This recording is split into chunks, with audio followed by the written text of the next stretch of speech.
Shalom Bapak Ibu, Saudara yang saya kasihi. Saya percaya sekali lagi kita semua dalam keadaan baik, apapun keadaan kita saat ini, karena saya percaya kalau kita boleh ada sebagaimana kita ada saat ini, semua hanya oleh karena kemurahan Tuhan, semua hanya oleh karena anugerah daripada Tuhan. Itu sebabnya apapun keadaan kita saat ini, bagaimanapun situasi hidup kita saat ini, kita tetap patut untuk selalu bersyukur kepada Tuhan oleh karena apa yang telah Dia buat dalam kehidupan kita sedemikian luar biasa. Nah, seperti biasa sebelum kita melanjutkan sharing dan memuji dan menyembah Tuhan bersama pada saat ini, saya mau mengajak kita bersama-sama untuk merendahkan hati kita untuk bersama-sama berdoa mohon pimpinan Tuhan. Mari kita satukan hati, kita mau berdoa bersama-sama. Bapa yang pemberi kehidupan, saat ini kami datang di hadapan-Mu Tuhan, karena kami adalah orang-orang yang tahu betul dan menyadari bahwa kalau kami boleh ada sebagaimana kami ada saat ini, semua hanya oleh karena kebaikan, semua hanya oleh karena anugerah-Mu dalam kehidupan kami.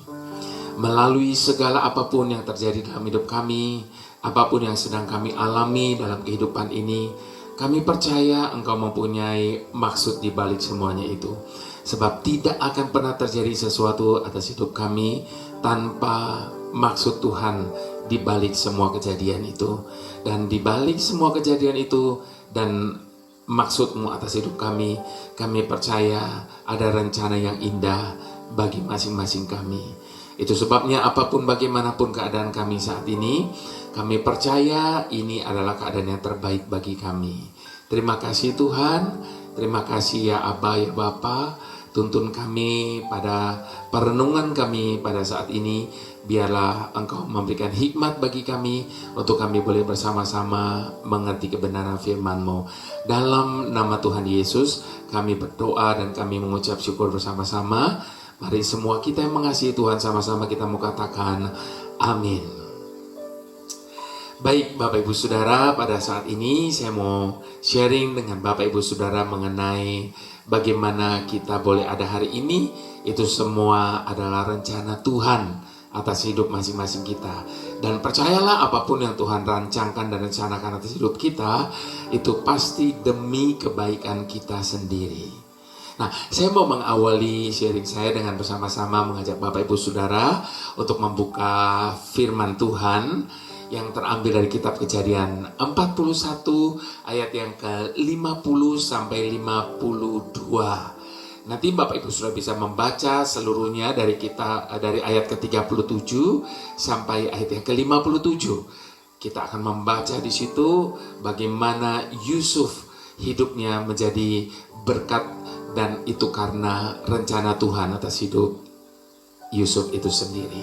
Nah, untuk mempersingkat waktu, saya hanya mengajak kita membaca bersama-sama dari ayat yang ke-50 sampai ayat yang ke-52 saja. Baik, Kejadian 41 ayat yang ke-50.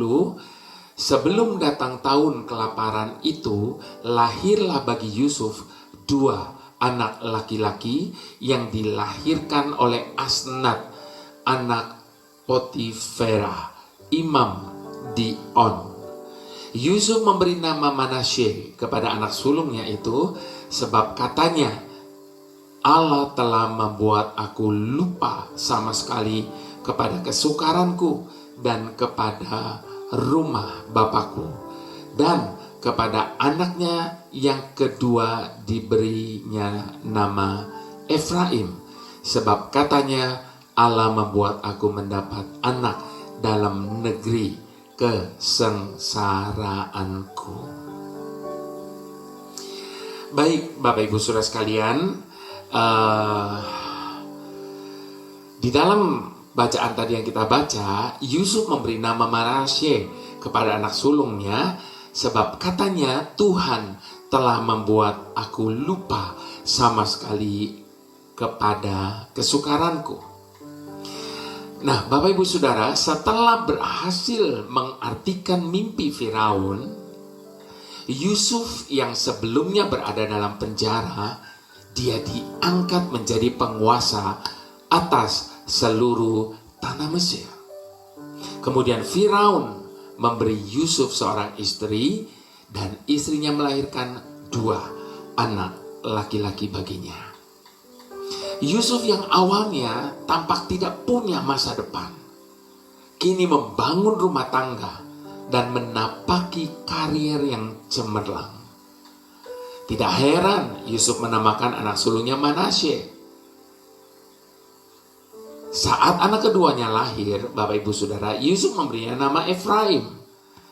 Yusuf menyatakan Tuhan membuatnya mendapatkan anak dalam negeri kesengsaraannya. Serangkaian kebaikan yang Yusuf terima adalah gambaran dari kemurahan Tuhan atas hidupnya. Betapa menyenangkan Bapak Ibu Saudara saat seseorang menerima kemurahan Tuhan. Segera dia akan melupakan semua kesedihan yang dialaminya. Duka cita berubah menjadi sukacita. Ia yang dulunya meratap, kini mengecap kelimpahan berkat daripada Tuhan. Dan air mata dihapus dan berganti dengan tawa. Tidak heran pemazmur mengibaratkan semua itu sebagai seperti sedang bermimpi. Kita bisa membaca itu di dalam Mazmur 126 ayat yang pertama. Seolah tidak percaya, tetapi itulah yang Tuhan lakukan bagi kita. Bapak Ibu Saudara, apakah kita merasa hari-hari ini di kehidupan kita sepertinya hidup kita begitu sukar? Hidup kita saat ini begitu sukarnya. Beragam persoalan menghimpit di kiri dan kanan. Kiranya kebenaran Tuhan hari ini memberikan kepada kita harapan. Daripada bersusah hati, mari datang kepada Tuhan di dalam doa. Nantikan dengan sabar kemurahan Tuhan yang pasti akan dinyatakan bagi setiap kita. Bila saat itu tiba, mulut kita akan penuh dengan tawa dan lidah kita dengan sorak-sorai. Kemurahan Tuhan akan menghapus sama sekali semua kesengsaraan yang kita alami kini. Ada sebuah pujian di dalam album saya yang saya berdoa biarlah pujian ini menyadarkan kepada setiap kita bahwa hidup yang kita hidupi saat ini semua itu semata-mata hanya karena kemurahan Tuhan atas hidup setiap kita. Dan saya rindu untuk mengajak kita sama-sama untuk memperkatakan ini di hadapan Tuhan sebagai pengakuan dan ucapan syukur kita kepada Tuhan. Oleh karena kemurahan Tuhan, ku ada sampai hari ini. Oleh karena kebaikan Tuhan, janji-Mu terjadi bagiku. Sekali lagi katakan, oleh karena kemurahan Tuhan, ku ada sampai hari ini. Terima kasih Tuhan. Oleh karena kebaikan Tuhan, janji-Mu terjadi bagiku.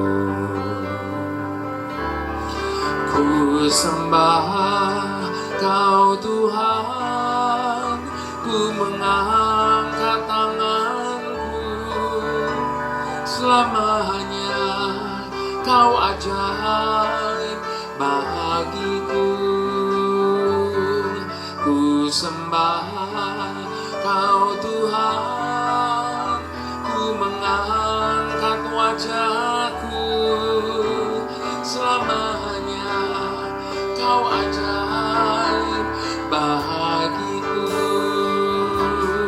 Ku sembah Kau Tuhan, ku mengangkat tanganku, selamanya Kau ajaib bagiku.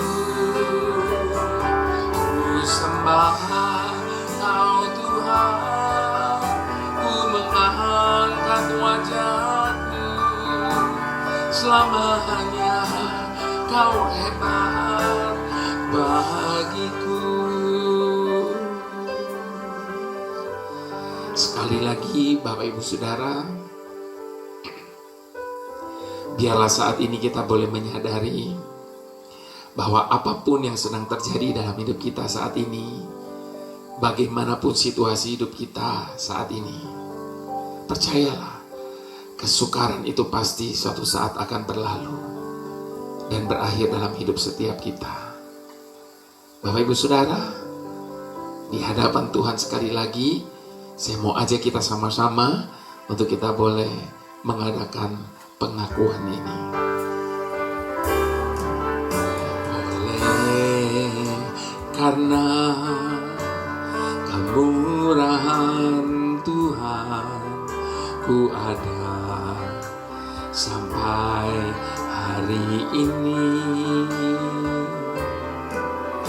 Oleh karena kebaikan Tuhan, janji-Mu terjadi bagiku. Ku sembah Kau Tuhan, ku mengangkat tanganku, selamanya Kau ajaib bagiku. Ku sembah Kau Tuhan, ku mengangkat wajahku, selamanya Kau ajaib bagiku. Ku sembah Kau Tuhan, ku mengangkat tanganku, selamanya Kau ajaib bagiku. Ku sembah Kau Tuhan, ku mengangkat wajahku, selamanya Kau hebat bagiku. Selamanya Kau hebat bagiku. Selamanya Kau hebat bagiku.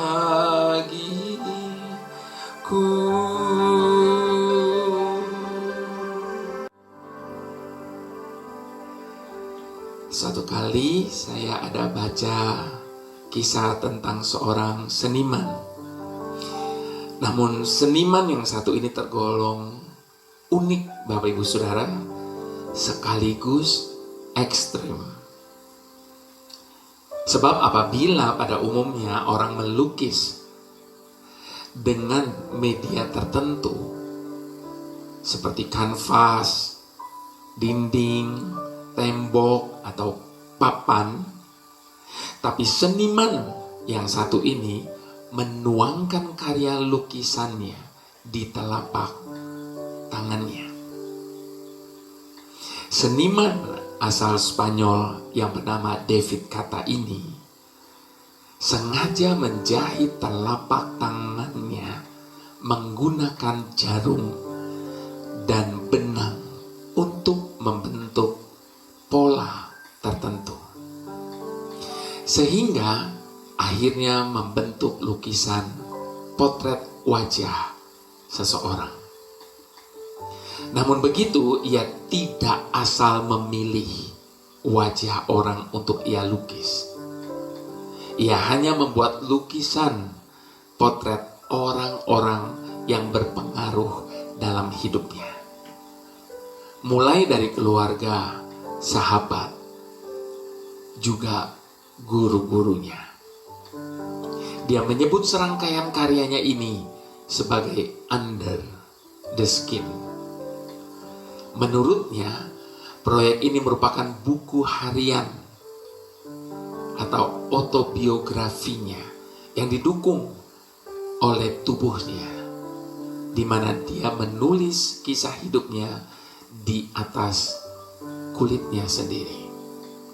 Demikian dilansir dari dailymail.co.uk, berita harian ternama di Inggris. Dalam kitab Yesaya, Bapak Ibu Saudara, ada sebuah ungkapan serupa yang ditujukan kepada umat Israel saat ditawan di Babel, yaitu Tuhan telah melukis umat Israel di telapak tangannya. Dalam bahasa aslinya, yaitu bahasa Ibrani,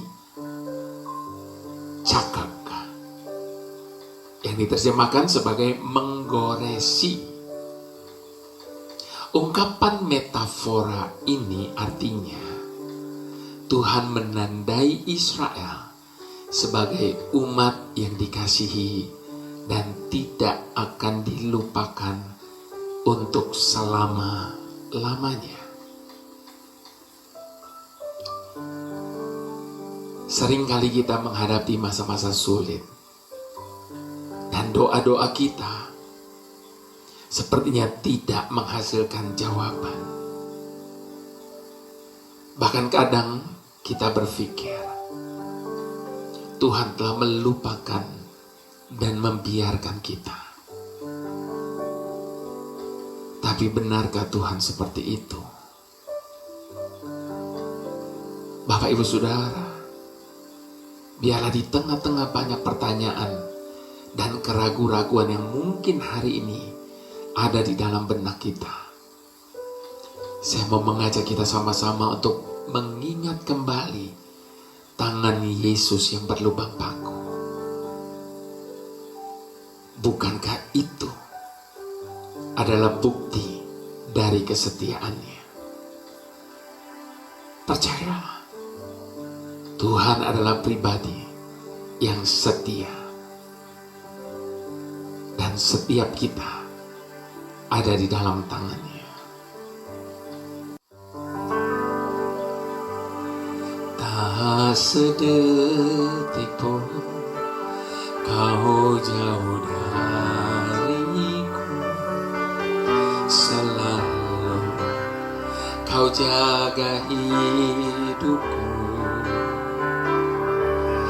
Tak sekalipun kau meninggalkanku, kau lukis aku di tanganmu. Katakan sekali lagi, tak sedetik pun kau jauh dariku, selalu kau jaga hidupku. Tak sekalipun kau meninggalkanku, kau lukis aku di tanganmu.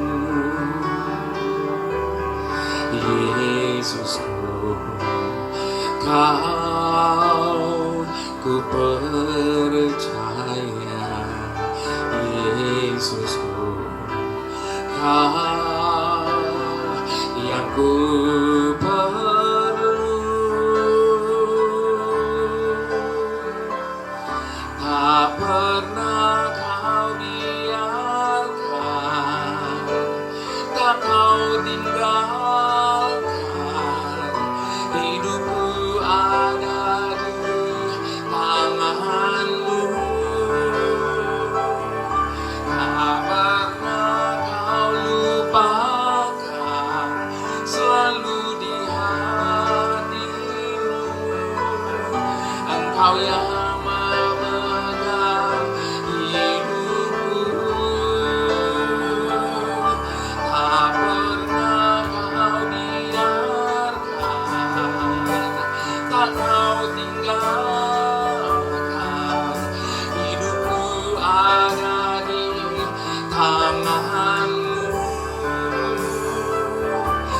tak pernah kau lupakan, selalu di hatimu.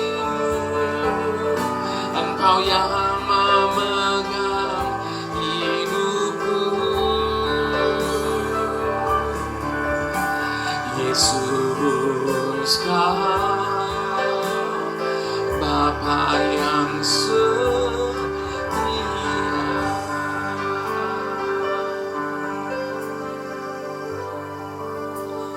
Sebagaimana si pelukis tadi, dia melukis wajah orang-orang yang begitu dekat dengan hidupnya di telapak tangannya. Demikian Tuhan melukis kita di telapak tangannya. Itu membuktikan bahwa kita bukan orang-orang yang jauh daripada Tuhan. Kita adalah biji matanya. Kita adalah kesayangannya. Itu sebabnya dia melukis kita di telapak tangannya. Kalau sudah sedemikian kasihnya atas hidup kita, kalau sudah sedemikian sayangnya dia atas hidup kita,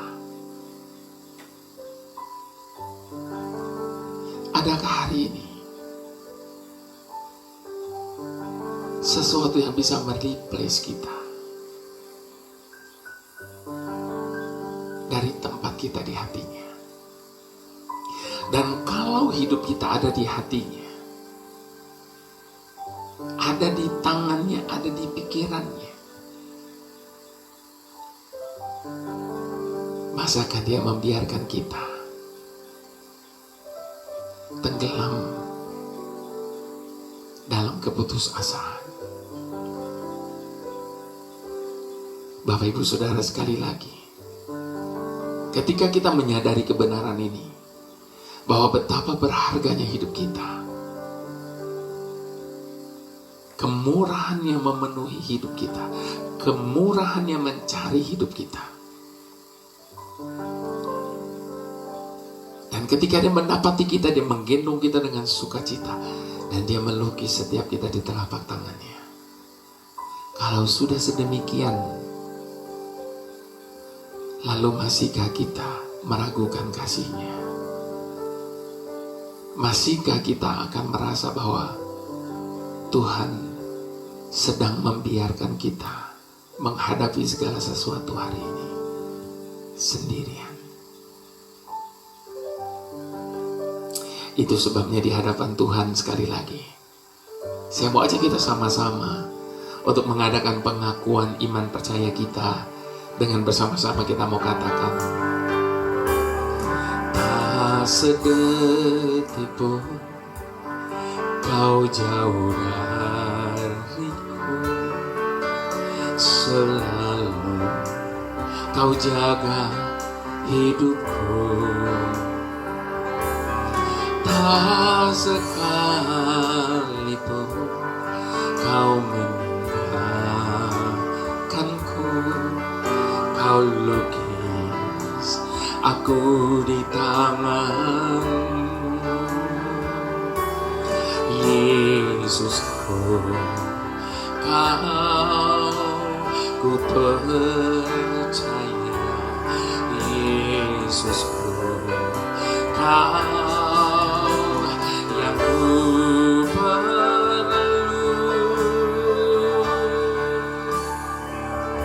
Tak pernah Kau biarkan, tak Kau tinggalkan. Hidupku ada di tangan-Mu. Tak pernah Kau lupakan, selalu di hati-Mu. Engkau yang memegang hidupku.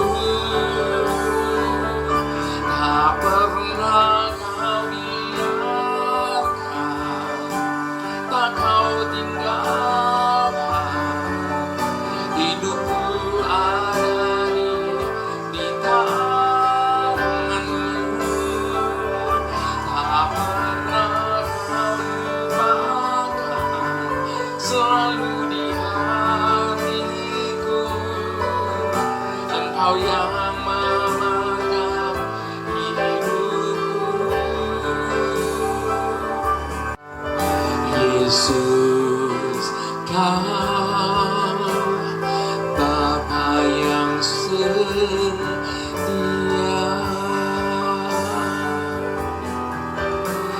Yesus, Kau Bapa yang setia.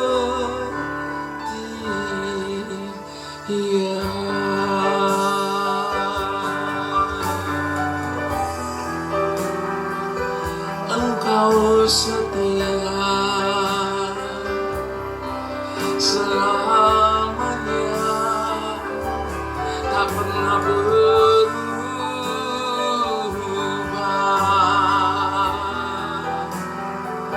Kasih dan setiamu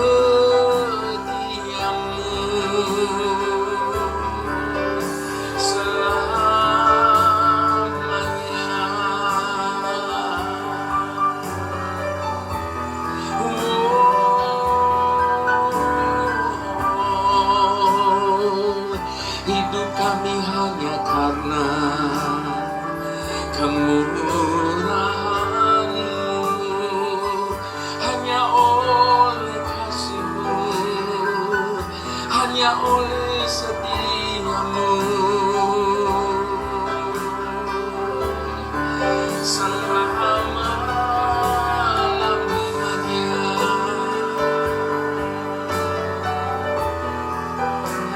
Mari sekali lagi saat ini saya mau ajak kita untuk buang semua keraguan-raguan kita kepada Tuhan. Mungkin pernah kita bertanya dalam hati kita, apakah sungguh Tuhan itu mengerti saya? Apakah Tuhan itu sungguh peduli dengan saya? Apakah Tuhan itu selalu menyertai saya? Kalau Ia begitu sayang, kalau Ia begitu peduli dan menyertai saya, kenapa seakan-akan Tuhan membiarkan saya mengalami semuanya ini? Bapak, Ibu, Saudara, saya mau ajak kita untuk buang semua keraguan-raguan ini dan percayakan kepada Tuhan segala sesuatu yang ada dalam hidup kita. Ketakutan, kekhawatiran kita, letakkan itu semuanya di dalam tangan Tuhan. Sebab Dia yang memelihara hidup kita itu adalah sempurna. Dia memahkotai kita dengan kemuliaan-Nya. Dia memagari kita dengan segala kemurahan dan kasih setia-Nya. Itu sebabnya biarlah kita boleh datang di hadapan Dia, mengucap syukur atas setiap keberadaan kita, apapun bagaimanapun keadaan hidup kita saat ini. Karena kita percaya bahwa kasih setia-Nya tidak akan dijauhkan daripada setiap kita. Bapa yang setia, hidup yang kami hidupi hari ini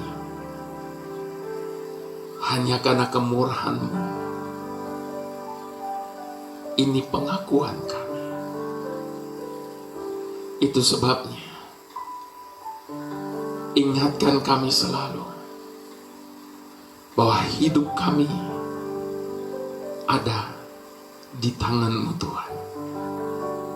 Engkau telah melukiskannya di telapak tangan-Mu, sehingga tidak ada satupun yang dapat memisahkan kami dari kasih setia-Mu. Tidak ada penderitaan, persoalan, bahkan masalah yang lebih besar dari kasih setia-Mu atas hidup kami. Itu sebabnya kami juga mau terus belajar berserah kepada-Mu.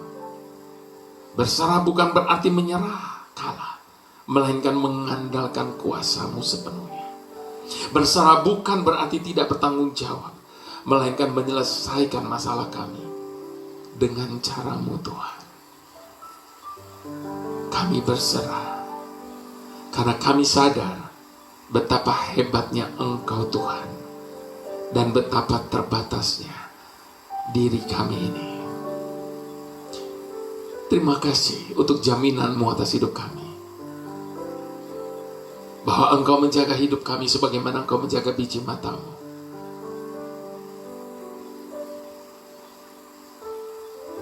Dan setiap kami Engkau lukis di telapak tangan-Mu. Dan itu membuat kami merasa tenang dan membuat kami semakin percaya bahwa setiap kami adalah orang-orang yang selalu disertai Tuhan. Dan itu sudah lebih daripada cukup bagi kami. Terima kasih ya Aba. Terima kasih Bapa yang setia. Mari Bapak Ibu Saudara yang sangat amat dikasihi dan dijagai oleh Tuhan. Dengan segala hormat kita mau angkat kedua tangan kita di hadapan Tuhan. Sebab berkat itu datangnya hanya daripada Tuhan, pencipta alam semesta. Di dalam persekutuan dengan anaknya, Tuhan Yesus Kristus, yang telah menyelamatkan kita. Dan di dalam persekutuan dengan Roh Kudus, Ia adalah penghibur, penolong, dan pengajar bagi setiap kita. Kami menerima berkat yang khusus pada saat ini Bapa, dengan ucapan syukur hanya di dalam nama Tuhan Yesus. Kami sudah berdoa bersama-sama dan mengucap syukur. Haleluya. Amin.